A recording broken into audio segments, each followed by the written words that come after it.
Welcome to Between the Sheets, the podcast where we're going to cover a variety of topics related to sexual health and wellness. I'm Dr. Stephanie Zwonitzer, your host. I'm a nurse practitioner and have been in practice since 2017. I have my Doctor of Nursing Practice degree, and I specialize in urology and sexual health. I am so excited to explore all of the various topics related to sexual health and wellness with you in a fun, spicy, educational, and non-judgmental manner. So come on, let's get between the sheets. Hey, welcome back to Between the Sheets. I am excited today. We have the CEO of FirmTech with us, Dr. Elliot Justin.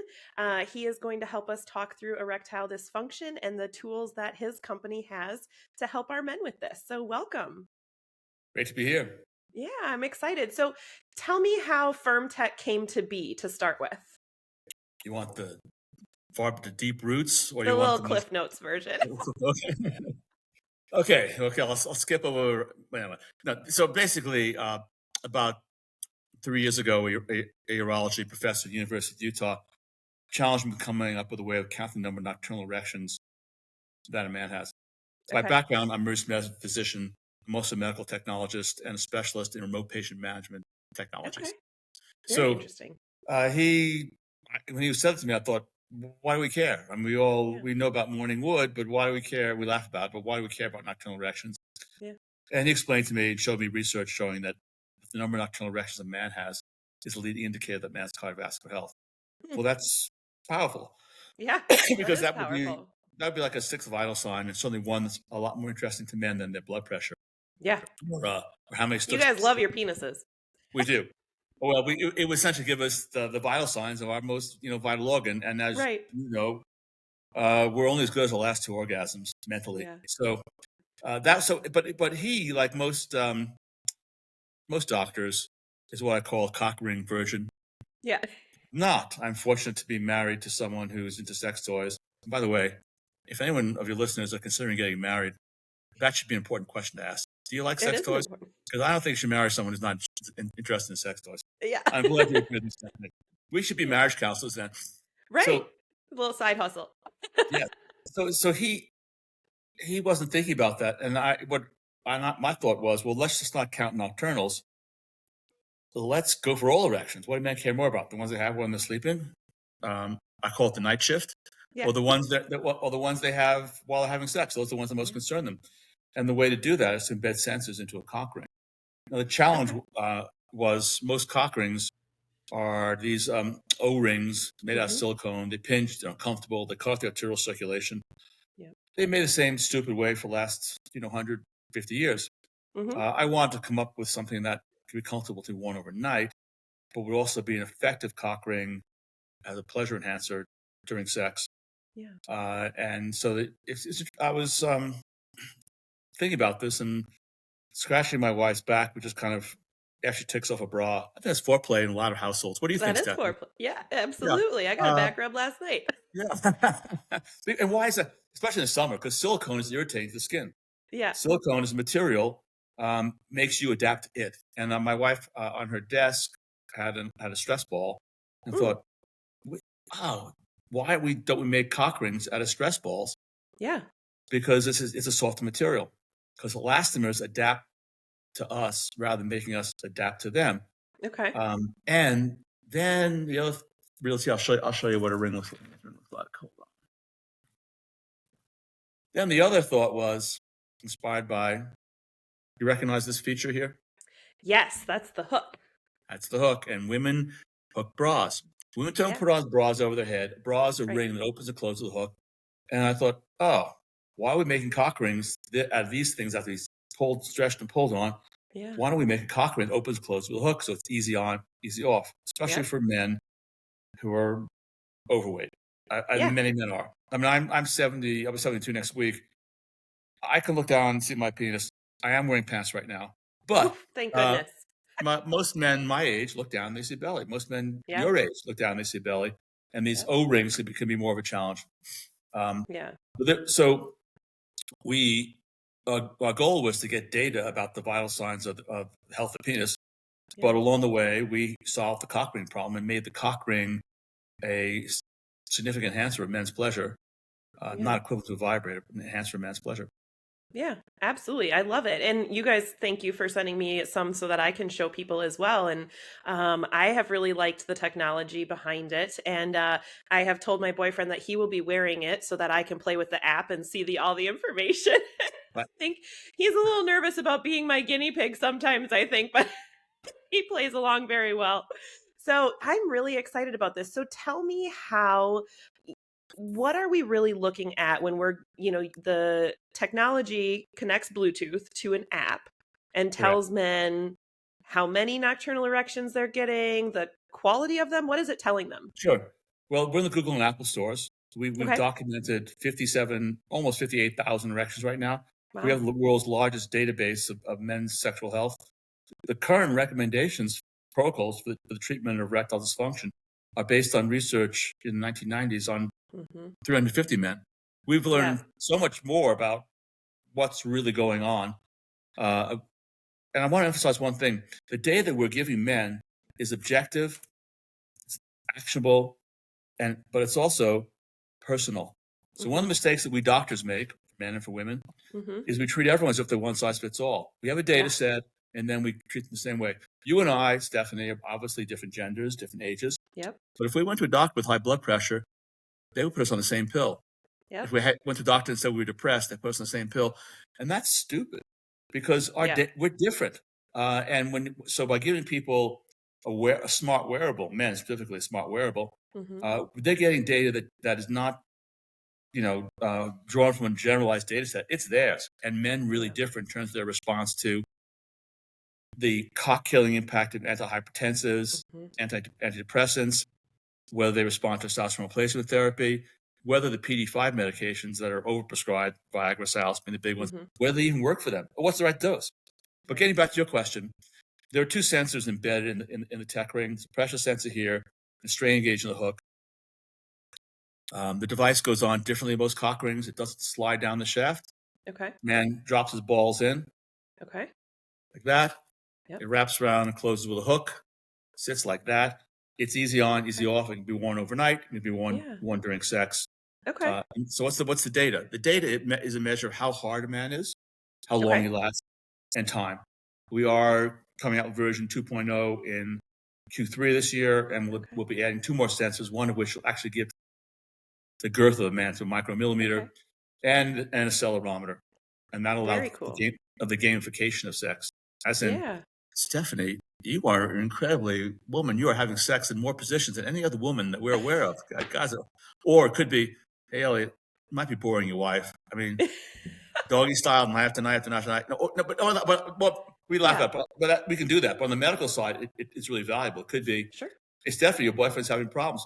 We think, what are his medications? Oh, Yeah. he didn't have a problem last month. What has changed with his medications? Or Elliot, it could be, since you started on pill X, or testosterone, your erections are 10, 20% harder. You're lasting longer, having more nocturnals. Yeah. So we're really opening up the black box of taking the diagnosis and management of male Mm-hmm. sexual problems from the world of conjecture and guessing and convention into individualized therapy.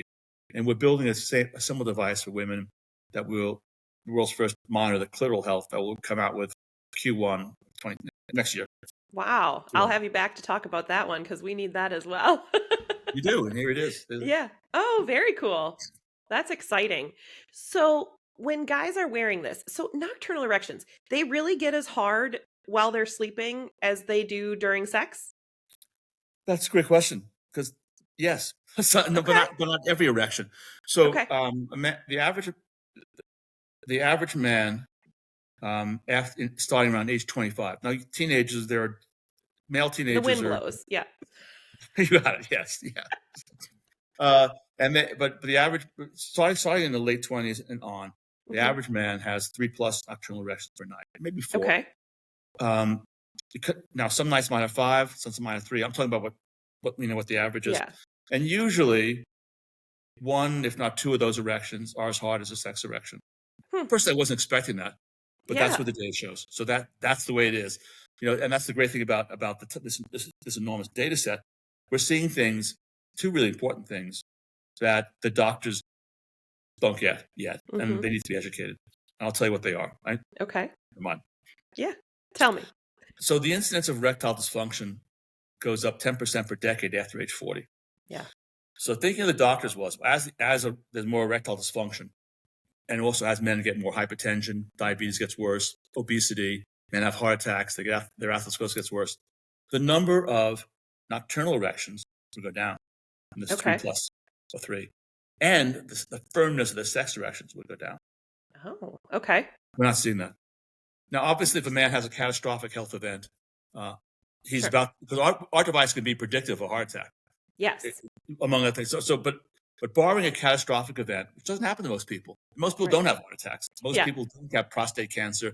Most people, these things will produce the type of deteriorations that the doctors were anticipating. But most men, even men with borderline hypertension or borderline atherosclerosis, they still get enough blood into the penis to stay hard. And it's not till they're in their 70s that starts to deteriorate, and not very much, just a little bit. So what's going on? What is going on that doctors don't understand? And it's actually so obvious that one thing that's hard in medicine and other areas of life is that when there's a problem and you've been taught there's a solution, and then there's another solution and it's really obvious, it's kind of hard to say, oh, fuck. How can we have missed that? We're doctors. How can we have missed that? Right. So I'll describe crudely how blood gets back and forth from the penis. Yeah, you got a pump, you got the heart. So the doctor's thinking, okay, pumps, as you get older, pump gets weaker. What can we do to make the pump stronger, make the heart healthier? And the second part is the arteries, the pipes that come out of the heart and put blood into the penis. And so it's okay, we got to dilate them. And that's where the PD5 medication, Viagra, Cialis, come into play. But bear in mind, most men don't have trouble getting blood into their penis. This is what the doctors don't get wrap their minds around. Most men, now, 15% of men who have ED can't get it up. Well, those guys truly have dysfunction. And I think the word dysfunction be reserved for those men.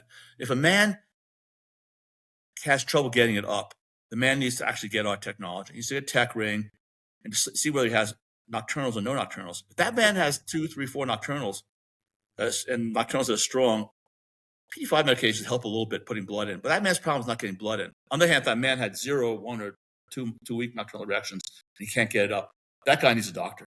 That man needs a cardiologist and urologist. He needs to work up to figure out what's going on with his heart, what's going on with his penis. But most men's problem is they get it up and they lose it. Why? Well, it's complicated and multifactorial. So if a man has good nocturnal erections, but in bed, between the sheets, there we go. I'll try to work that as often again. Yeah, I like it when you plug that. That's great. but they lose it. Yeah. Then it's the good nocturnals. So they get enough blood flow. What's going on? Well, PD5 medication is not the solution.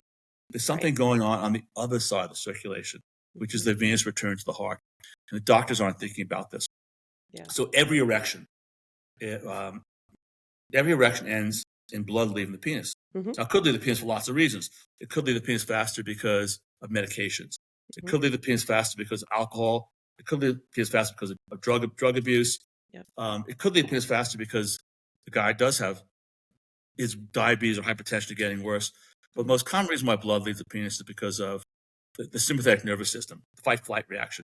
And that could be anything. It could be a baby crying in the next room. It could be that the man is preoccupied by stress at work, or maybe he and his partner just had a fight. Or it could be one of the big things that men don't talk about that causes ED. And I really call this more like, this is really dysfunction. This is more like disappointment or lack of fitness. 3 things that men complain about women that they don't talk about women. Do you want to hear what they are? Yep. The first one is boredom. In a committed relationship, people often fall into the habit just want, especially if the woman finds she gets off most easily in one position, it gets boring. Yep. I suffer from this as well too. I'm married 37 years in this May. Until I started using cock rings, there were certain positions that my wife likes that bore me. You want me? What does my wife like? She doesn't mind. I talk graphically about this. And I think your audience needs to hear this. After my wife has a climax, she wants me to fuck her from behind. Well, that was kind of cool when I was 30, 35 years of age. Right now, I'm not. It's like, hey, we've done this 5,000 times, Yeah. and I'm going to lose my erection because Yeah. I'm bored with it. Or Yeah. it could be I'll flip the other position, that missionary position. Mm-hmm. I don't get the friction there that I used to get. Mm. Why? My wife's had 3 babies. She's 70 years old. It's not Yeah. her fault. But Right. no guy is who has a brain is going to tell his wife or partner, your pussy's too loose and I'm bored. Those are Yeah. that's kind of a buzzkill in bed. Yeah. I mean, yeah. Not So even just in bed. I mean, I think you might just have relationship issues then. yeah. But these are real issues. And now women Yeah. have the and look, we could spend another hour talking about the complaints that women have about men, and I've heard them, and you've probably heard them too. Yeah. And the other one is distraction. Mm-hmm. So a common complaint that men have about many women in a committed relationship, not in the beginning of a relationship, Yeah. is women even when they're turned on. My wife was one of these women, and she recently had her 2 sisters over, and they all turned out to be the same. Maybe it's genetic, but it's something how you really turned on. You can start talking about something else that's really important, like something that happened with the kids, something that happened at work.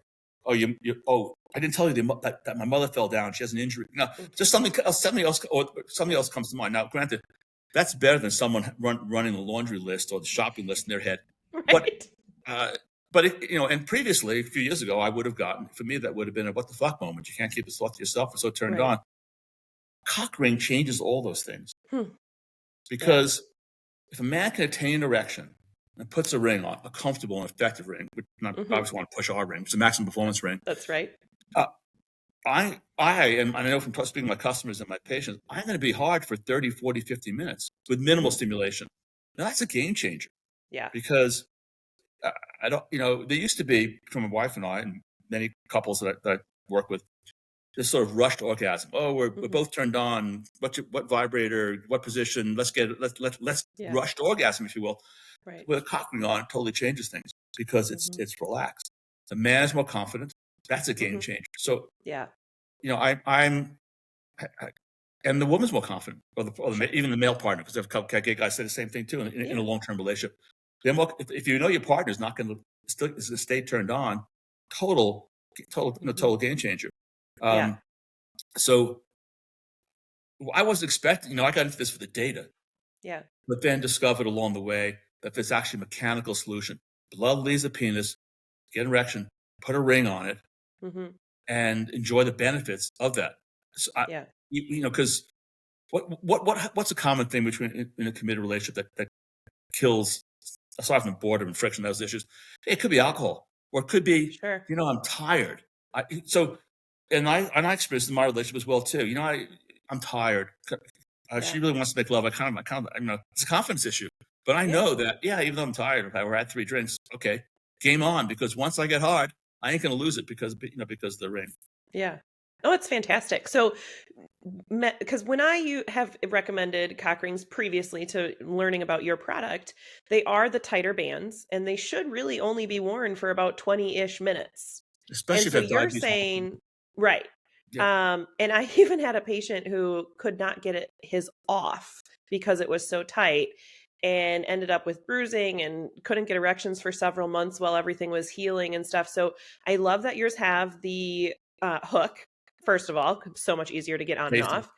And second of all, I love that the material isn't so tight and restricting that you're limited on how quickly you need to get it off. Well, ours are, these other O-rings they're like a noose on the dick. So because they're cutting off the arterial flow. In order for them to be really effective, a man has to be completely hard, and then he puts the ring on. Because we want to count nocturnal erections, our rings allow the arterial blood to flow in and only constrain the venous return. It's kind of like a plug on a sink that's covering it 75, 80%. And if most men, if you're bigger than that, no one wants to have sex with you. So nope, tap out.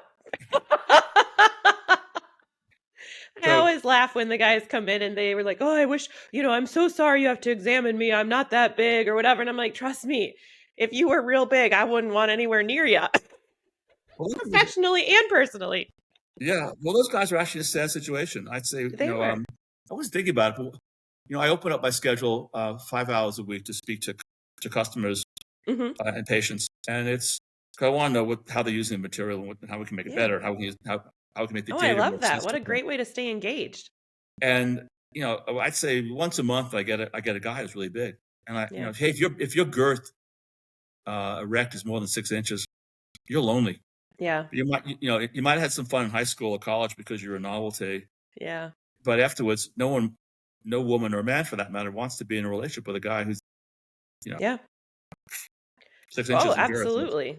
It's just not fun or Well, comfortable. let me make And another same with point. length too. I mean, if the length is too much, you're having to hold yourself back and not be able to just bury in Plus, or whatever. So, yeah, I always giggle at the guys who want to be the bigger and better form, and I'm like, trust me, we're good. Average is fantastic. and fortunately, most people are average. The bell curve is really narrow. Yeah. And yes, black men, some from certain regions of Africa and other regions of Yep. Africa, are a little bigger, but half an inch, 3/4 inches. Ultimately, I don't think women care or men care for that much once they get over their early 20s. Yeah. The novelty, I think of it. But another thing we Yeah. discovered with cock rings, Hmm. this one specifically, the maximum performance ring. I designed it for two purposes. One, so that men can have longer sex sessions safely and Hmm. comfortably. And we say 90 minutes. I've won it for 4 to 6 hours. We Okay. met the 90 minutes is just something we said for medical legal reasons. So Hmm. we're confident that can be worn for a long time. Okay. But I also designed it to intensify a man's pleasure. Women have vibrators and men have shit. Yeah. And in my lifetime, I'm a lot older than you. Looking at you, I'm probably twice your age. Maybe more. Not Yeah. quite. But thank But, you. um, my mother's vibrator in the late 50s, early 60s was hidden away in the bottom dresser drawer and supply closet in the garage. Yeah. Uh, when vibrators started to become more mainstream in the 80s and the early 90s, there's still a certain shame for women. Oh, you got to come with penetrative sex. You're getting vibrator addicted. Right. And now it's like, whoa, they're mainstream. I mean, I don't know how my wife owns, and I certainly, she, depending upon what her mood is, what the position Yeah. is, and it's great. She's got all sorts of toys to play with. Women have all sorts of toys to play with. Yeah. My daughter takes them on dates. Men have Yeah. shit. With Yeah. nothing. Right. So And you can get them anywhere now. Amazon, Target, anywhere. I mean, if you want really good ones, you go to the better places, but you can get one for $20 at Target right now. yeah, no one would say to a woman today, no, you shouldn't do that. You Right. should. I mean, it's some of the stuff that gets told to guys, especially now it's really popular among therapists and doctors. Is men are porn addicted and they get this death grip on their dick. Well, it's not a death grip. Yeah. And by the way, to any men out there, you want to marry someone who's better with their hand than your hand.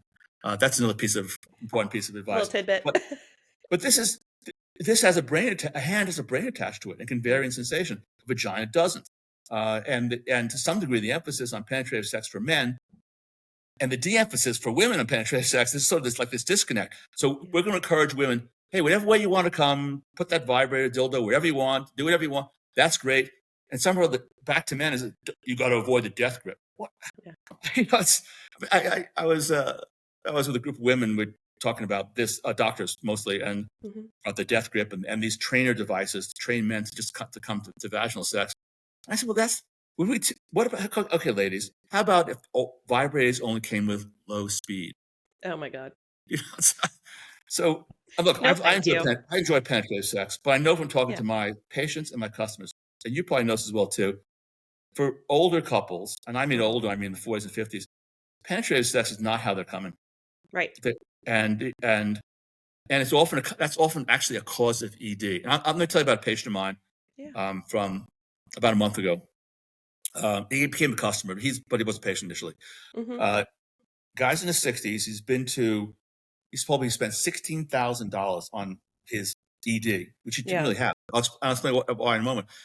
He had the conventional PD5 medications, testosterone replacement therapy, shockwave therapy, Hmm. then the alternative stuff: red light therapy, cold laser therapy, Yeah. hot and cold plunges. And I asked him, well, let's talk about your ED because Hmm. can you attain erection? He said, yeah, no problem attaining erection. So the problem is sustaining erection. When do you lose your erection? And it told me something I've heard from other men and other women too, because women have this in their head as well too. Hmm. Well, I go down to I get hard, we make Hmm. out, I go down to my wife, I lose my erection largely. And then she wants me to penetrate her, and I get it up again, but then I lose it. So, well, that's not ED. You need to put a ring on it. Because, let me see. A guess. So your wife, how many kids she have? She had 5 kids. How old's your wife? 62. You're just not. You feel any friction when you're having sex? Yeah, she only likes the missionary position, and I don't feel anything. Well, so he bought for $60. He bought a maximum performance ring. Yeah. And last week he told me, well, 3 nights in a row, I kept it hard. Actually managed to come in it once. Yeah. And it was so, the doctors never asked him the question that the obvious question, which is, when do you lose your erection? They just threw him into the ED category, and he ended up spending a lot of money. Yeah, it's interesting being on this podcast. I've had some really fantastic guests, yourself included, that have really helped me kind of change the way I ask questions about ED for my patients. It's not just, do you have erectile dysfunction? Okay, here's your Cialis or Viagra. It's, do you have it with masturbation? Do you lose it with intercourse? When do you lose it? Are you losing it when you're changing positions, or when something like you've said comes into your mind and you get distracted? Do you lose it with your girlfriend and your wife, or just one or the other? I have patients who have group sessions and they need to last longer in those sessions and things like that. And so it's really helped me kind of hone in on the questions I ask, and not to forget to ask about the orgasm itself, because a lot of my guys have issues with delayed orgasm. And so they just give up on achieving it because their wife taps out, or whoever their partner is taps out prior to them being done, or the only way they can achieve orgasm is through masturbation for the same reason. So that it's really changed my way of talking to my guys about this. Well, I've helped some people. These aren't customers. These are actually patients. But I help a few people by saying, okay, when your wife is done and usually using a vibrator with penetration in some position, she's got. You need to tell her to use her hand, because that's because that's what you're going to get off on, as opposed to you rolling over on your back. You're grumpy. She doesn't even know what's going on. Yep. Anyway, I want to go to the point about this ring. It was designed as well to draw out the ejaculatory phase. Okay. So by increasing the ejaculatory phase, we produce a more intense male orgasm. Okay. Visually, in comparison to my wife's orgasms, I don't think it's as good as hers, but it's a lot better than what it was before. Now, a couple of years ago, and it wasn't, I don't have ED. And for me, probably for like a lot of you probably for you too, cock rings were a novelty. Yeah, you go to sex toy stores, you see them online. Matter of fact, most of the cock rings that came to me were like, my wife's buying herself yet another vibrator. And because it's like the color or likes the ergonomics or whatever. Yeah, slightly different change, Right. And then of course, it's like a pity toy. Hey, we'll get you this, we'll get you one of these, Elliot. Yeah. Well, what'd you pay for yours? $145. What'd you pay for this? $9.95. Yeah. But they didn't enhance my pleasure. They could keep me hard, but I don't. My problem is not getting hard. I would like more intense pleasure. So I designed this ring to put the right amount of pressure over the urethra to increase the ejaculatory phase up to 50% in a man. Well, that's a dynamite orgasm. The longer the ejaculatory phase, the more intense the pleasure. And this is our number one seller is the maximum performance ring, and largely for that feature. But also, it's also as effective as tennis Cialis. That's nice. It's not a pharmacological solution, because most men's problem is on the venous side, not on the arterial side. But both together are the best of all. Yeah. So the real takeaway for men is, if you want to have something that approaches a vibrator for a woman, put a ring on it, ours, of course, and take Cialis or Viagra. It doesn't like Tadalafil or Sildenafil. Yeah. No, that's fantastic. So for guys with premature ejaculation, this would help them possibly last longer as well? And we have men who buying it for that purpose. Often premature ejaculation is early on in the relationship. And part of that is actually, it's a form of ED to my mind, probably yours as well too, because they're so worried about not coming. They want to come as quickly as possible. They just want to come as quickly as possible. And but if a guy can keep thrusting comfortably, because the problem with these rings is that once you come, you want it off. It's uncomfortable.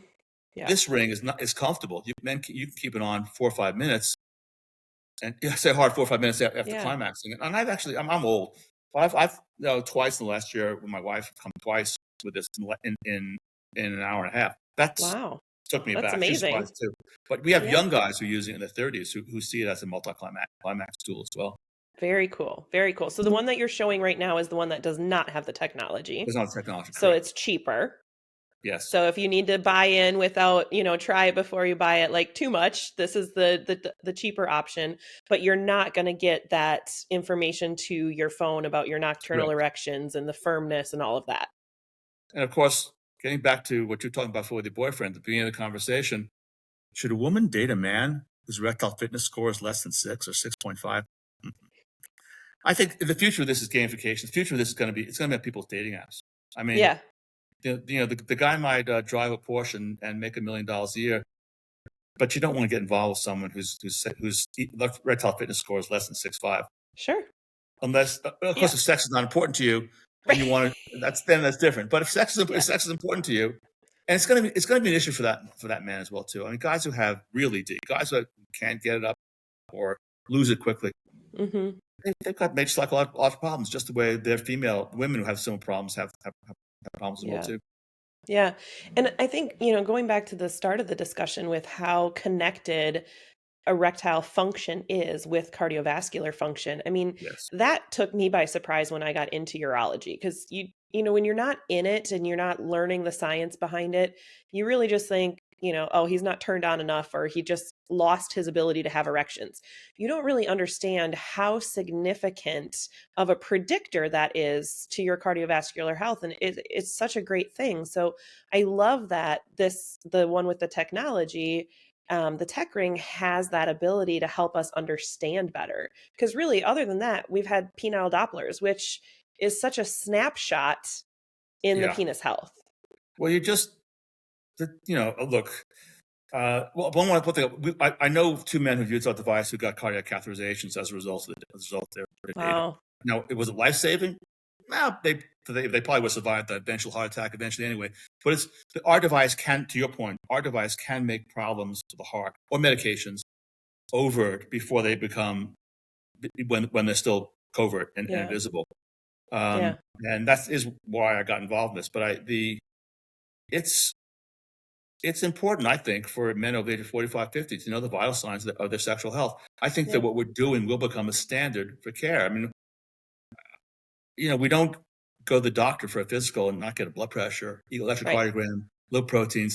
Guys got to get over their inhibitions about rings for the data, because the data is potentially life changing, if not life saving, and for women as well, for the partners as well too. I mean, we've had women who are often more appropriately more concerned about the guy's health or more active about their man's health than the men are. I'm certain this is true with your patients, and it's often the woman who insists the guy see the urologist with whatever the problem is.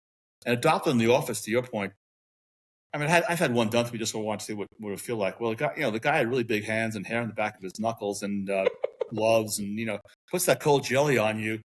Comes out with a metal probe. That's not telling me anything about my sexual health. Now, I don't have ED, so we didn't inject me with Trimix. Of course, we're always learning this. Does it work or not? But what I'm vasoconstricted. He's not going to learn anything about. Yes, he will be able to see whether there's some blood flow or whether there's some whether there's significant venous leakage. But he's not really learning about what's going on and privacy. Our device is in privacy at home under real life circumstances. Yeah.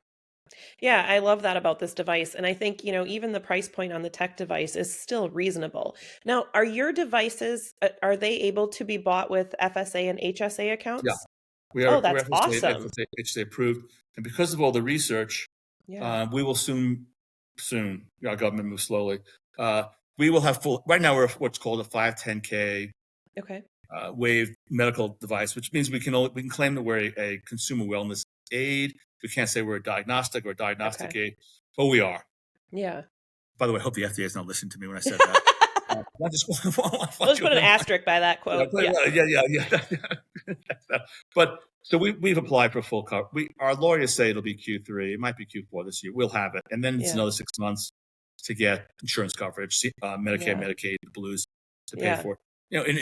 In a better world, they would come to me and say, "Hey, You guys have the world's largest data set. How can we help you? How can we get this information out to the Zwonitzers of the world and all these urologists around the country about using it? Because they're doing a disservice to the patients right now, in my opinion. They are prescribing medications, therapies, even sometimes surgeries. We had 2 guys who were going to get implants who got a technology. It's like, my dick works. I know one of these guys actually later went on to get it, but he's one of those guys who wanted to have the big schlong. But he was surprised that he actually thought his penis didn't work, and his penis worked at night. That's so interesting. And I love it too for post-prostatectomy guys and watching the recovery that can happen after surgery. This was a surprise to me because Stephanie, I'm not a urologist. I'm an emergency medicine doctor by background, and I have a small concierge practice as well. And I wasn't thinking, when Dr. Hotaling, who's my chief medical officer at the University of Utah, approached me with this, I wasn't thinking about prostate disease. Frankly, not was he.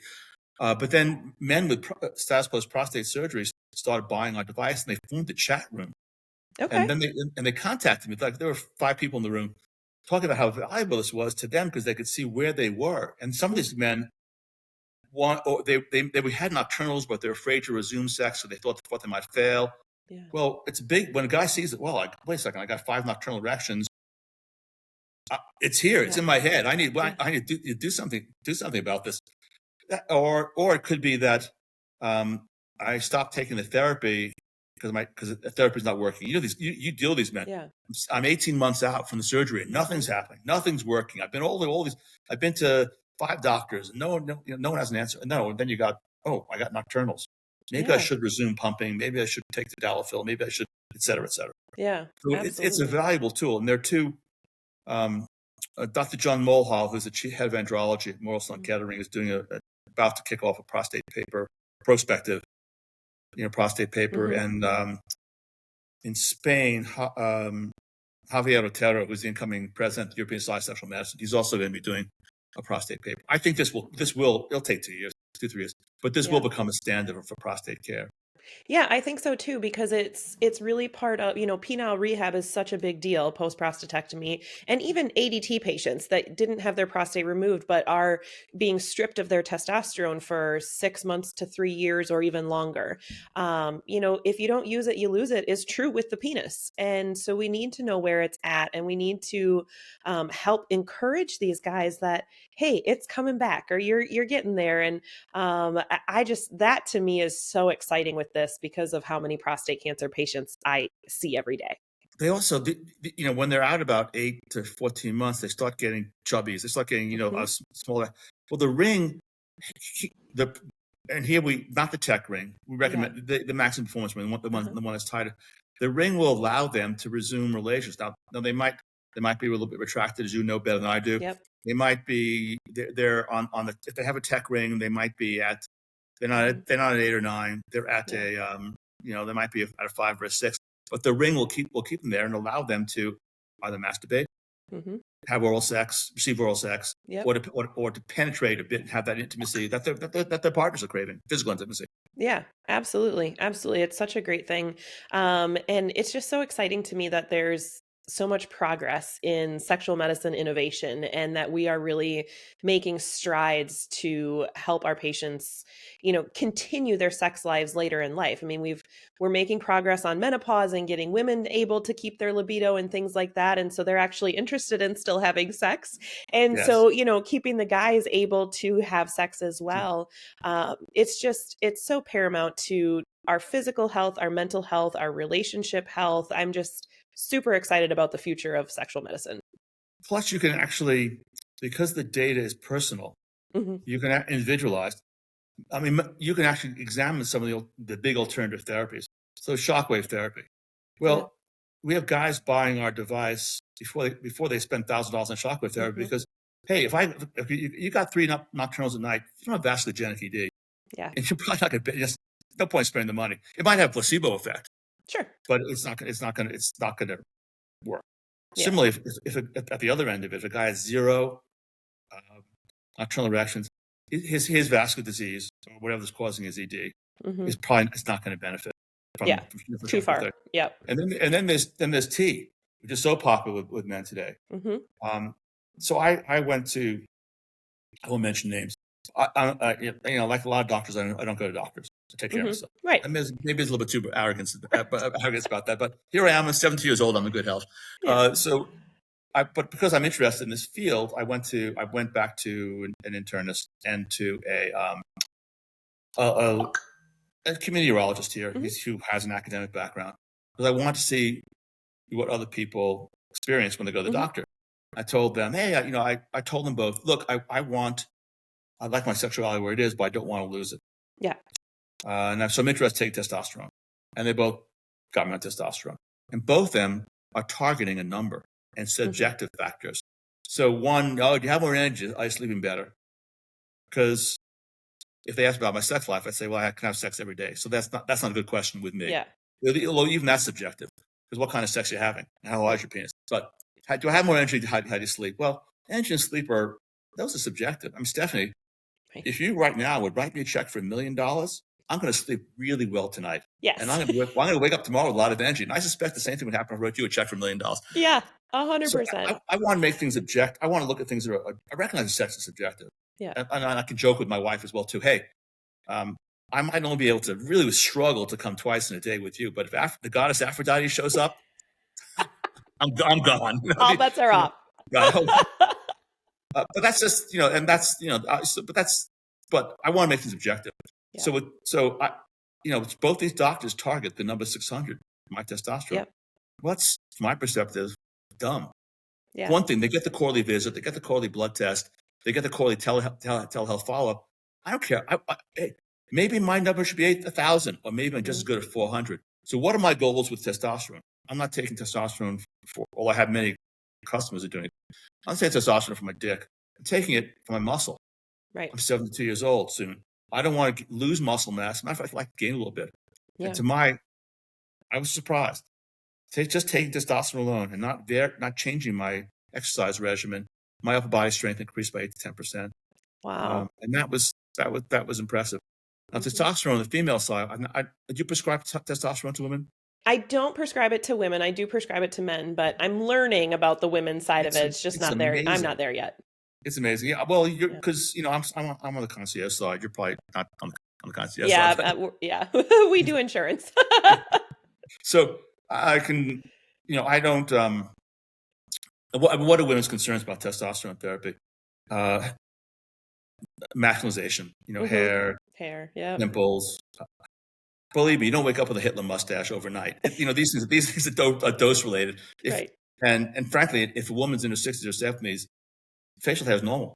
So it's even hard to see whether it's testosterone Anyway, I prescribed it now to 12 women. Okay. And over the age of, the youngest one's 55. The effects are dramatic in terms of libido. Yeah. What I hear from them, and none of this is off the subject about what we're talking about, but it's interesting. But what I hear from these older women is they feel like they're in their 30s again. They look at their husband, they think he's sexy coming out of the shower. The mindset has gone from, if I get turned on, I might want to have an orgasm, to I want it. Yeah. Not I want it like they did when they were 20 years old, but they want to have an orgasm several times a week as opposed to a couple times a month. Yeah. And that changes the relationship completely between the 100%. Man and woman. I think that testosterone replacement therapy will be the norm for women in 3 to 5 years. Yeah, I agree with you. I'm really excited about it. I've listened to other people talk about it. I just don't have experience prescribing it myself, but I think it's amazing what it can do. And it's such a low dose for women. We're not getting these big doses. You are not going to look like the bodybuilder, things like that. You're just getting enough back to enhance your life a little bit. Well, most of the women, if they're on the right dose to increase the libido, this is my limited experience. This is anecdotal. I haven't, not a study. They get a little bit of clitoromegaly, but that's not a bug. That's a feature. And it's not like they have to buy men's underwear, but they their point to me is, I have the clitoris now that I have when I was 25 or 30 in terms of size. Yeah. And what happens to the clitoris without testosterone? Women go through menopause, atrophy. Yep. And so it's actually, I'm going to guess it's going to be like HRT. The sooner it started, the better. Yeah. HRT meaning estrogen. Yeah, Let's absolutely. just talk for a moment about the male refractory period. Okay. You have a moment? Yeah, go for it. So the male refractory period is a time between orgasms. Yep. This is the male menopause. Mm, This is the real andropause in men, and it starts before women have menopause, yeah. but no one talks about it. There isn't a single study of the the male refractory period. Really? There's some rat papers about about prolactin shit, Yeah. but there's not a single paper. There's That's some anecdotal stuff surprising. about the failure of testosterone. Huh. So think about that. Here we have, I mean, men complain that women want a victim. The women were the victims. I'll give you another example. When this device, even Mm-hmm. among doctors and sexologists at shows, Mm-hmm. women urologists, sexologists tell me, "Oh, not another thing for men." It's like, what are you talking about? Go into any sex toy store. Where's the men's stuff? I mean, you go to a One sex little toy store. corner. Yeah, it's back there. And the women and the 25-year-old woman with purple hair and 2 rings in her nose who's selling this Right. stuff. She has lots of opinions about vibrators and dildos. She has Yeah. no opinions about the stuff that's back there for Right. the guys. Right. So we have the male refractory period. There's nothing, Yeah. and we don't know what causes it. And I've spoken to Mohit Karan at Baylor about it, John Moll, big shot urologists. Yeah. They're not even thinking about it. Yeah. It's something we just accept, right? That Exactly. when you're in your 20s, you can have sex 3-4 times that night, orgasm every time. Right. But by the time you're late 30s, early 40s, It's maybe half. once a day. Yeah, it's half. And then by the time you're 70 or 80, well, this is where it's important to my mind for men to recognize it is use it or lose it. Yeah. And if you can't go to the gym and exercise just the smooth muscle in your penis any more than you go to the gym and exercise smooth muscle in your intestines, you have to use it or lose it. So I believe, and just an N of one, that the reason why I am able to have sex every day comfortably is because I've made a habit of it and just never wouldn't let go of it. Yeah. Because when I was, I think it goes down almost like 50% per decade. When I was 20, I could come 6 times a day, and then by 30 it was like, kind of 4. Yeah. And by 40 it was like 2 or 3. Now, I'm excluding the Aphrodite showing up scenario. Right. And then when you're 60, it's like 1. And then that's kind of been where I've been since, really, since my late 50s and 60s. That's where I've been. And I can push it. The ring does help, but I'm not inclined to push it because it's uncomfortable. Yeah. And that's one. Two. Well, the obvious point is that the clitoris is obviously superior to the penis as an organ of sexual pleasure. Yeah. Obviously. Yeah. But the fact that it hasn't been studied. It's very interesting. I hadn't realized that. The fact that men aren't being encouraged to either have sex or masturbate in order to maintain their sexual health, that's wrong. It is. And just the way we should be encouraging couples to have more sex, we should be encouraging men and women to masturbate if you know a partner, because it is use it or lose it. It is. And it's for health too. I mean, there's a study that came out recently that said men who orgasm 21 times in a month have a 20% reduction in prostate cancer than men who only orgasm 7 times a month. Well, there's a study out of the UK, big one, about like 60,000 men in it. They tried to control for a lot of cardiovascular risk factors. Men over the age of 70 who had sex twice a month versus, twice a week versus twice a month or less, cut their cardiac risk of death, NMI, by 50% for the next decade. That's huge. Now, that is huge. And here's another thing. I'm good friends with the governor of Montana. Where are you located, Stephanie? I'm in Maryland. Maryland. Try this, and I went out on the Commissioner of Health in Maryland. Okay. Everyone's very concerned about the family or committed couples not separating. Yeah. Because of the impact upon the children. Children of separated parents have higher crime rates, higher drug rates, less likely to finish school, make less money. Yeah. Why are we So we know that from large studies as well that couples in committed relationships that have sex twice a week versus 2 times less a month have half the separation rate. Yeah. So here's something that doesn't require any expenditure of government money, no controversial AID or NIH grants. Why don't some commissioner of health come out and say, governor, say, look, I want people here in Montana or Maryland, we want you to have more sex. We want to have sex, several times a week because the family, and we're going to save money in the schools and and the prisons, but no one's ever going to do that. It's kind of peculiar. I mean, that's not peculiar. It's wrong. It is wrong, but it's such our society, isn't it? You go eat fast food versus go get something healthy and organic. Go park as close as you can to the store instead of getting the extra steps and the extra exercise. Take the elevator instead of the stairs. It's what we do. It's what we're taught and what is promoted in every aspect of our life. And it's the same with sex. Sex isn't talked about as a measure of health or a measure of keeping your relationship healthy. It's just about pleasure in society. And it's so much more than that. Yes. Yeah. And I have to think about how cranky I can get if I don't have an orgasm for 2 or 3 days. Oh, absolutely. Absolutely. And for my wife, it's about 5 or 6 days. So it's not that much different, frankly. Yeah, absolutely. No, this has been a phenomenal discussion. I thank you so much for being on here. Our time has flown by, but I am so excited about both of these products and getting my patients to use them, getting the listeners to use them. I am going to report back to you with my boyfriend's number and make sure that we're in that 6 or more percent. So that we can get that. But just to let the listeners know, in the show notes, we will put a link to the FirmTech website, and they have generously given me a code to give you guys a percentage off on that. So we'll have that in the show notes. Thank you so much for being here today and all of this amazing education. It was a pleasure. I'd like to close with, you now can harness technology to enjoy a longer life of lovemaking. So put a ring on it. Put a ring on it. Put a ring on it and get between the sheets. Yes. There, we'll plug both of us. All right, everybody. Thanks for listening, and we'll see you next time on Between the Sheets. Thank you for listening and spending time with me today. You can catch new episodes of Between the Sheets every Wednesday, because what better way to add some spice to your life than to have a new podcast on Hump Day? We will continue to explore common, uncommon, and taboo topics related to sexual health and wellness.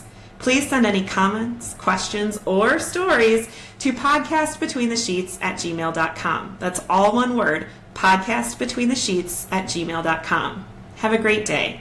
And remember how important it is to discuss these topics with your friends, your family, and of course your partners. In fact, you can like, follow, and share this podcast so they can see it too. See you next time for more sexual health topics Between the Sheets.